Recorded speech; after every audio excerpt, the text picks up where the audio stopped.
Growing up, my parents got involved in a place called Christian Services in Atlanta, Georgia. And we started having foster children in our home probably when I was about 8. I have an older sister, 4 years older, and a 5-year younger brother. And it seems like we always had an extra child in the house. My mother just loves children, and they recognized the need. Mainly a lot of the children came to us from unwed mothers who they came directly from the hospital to our home, and we provided that interim place for them to be until they got adopted. But then we also got into having older children, and we would have a little girl that was 8, and that's when I was probably getting into my teen years, and we would have a few older children come into the home. And I would just realize that, you know, when we would sit down to dinner, that they didn't recognize what a family is, you know, what a community is. And that's what Sunnybrook provides here, is y'all really provide a family, you know, of people who live in the house, who actually have their own family, that take care of the children and help fulfill their needs.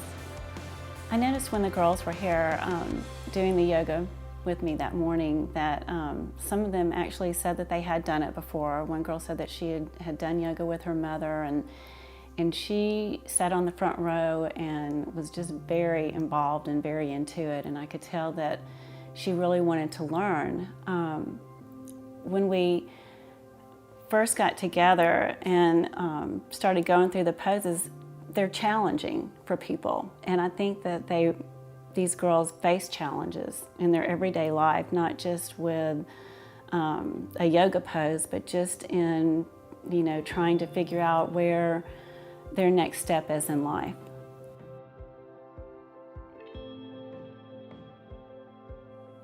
I'm most proud that I've grown a lot since I've came here.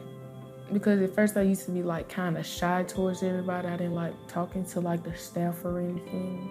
I used to kind of sit back and just be shy. But now I'm actually talking, and I feel like that my confidence is better. I like encouraging people. There are so many people out there that I think are willing to give from their heart because they see the importance of children who don't have, frankly, like what my son grew up with. You know, that they are struggling. They just want someone who will hold their hand and kind of walk them through life, provide for them in ways that they weren't provided for at home, that Sunnybrook can provide for them.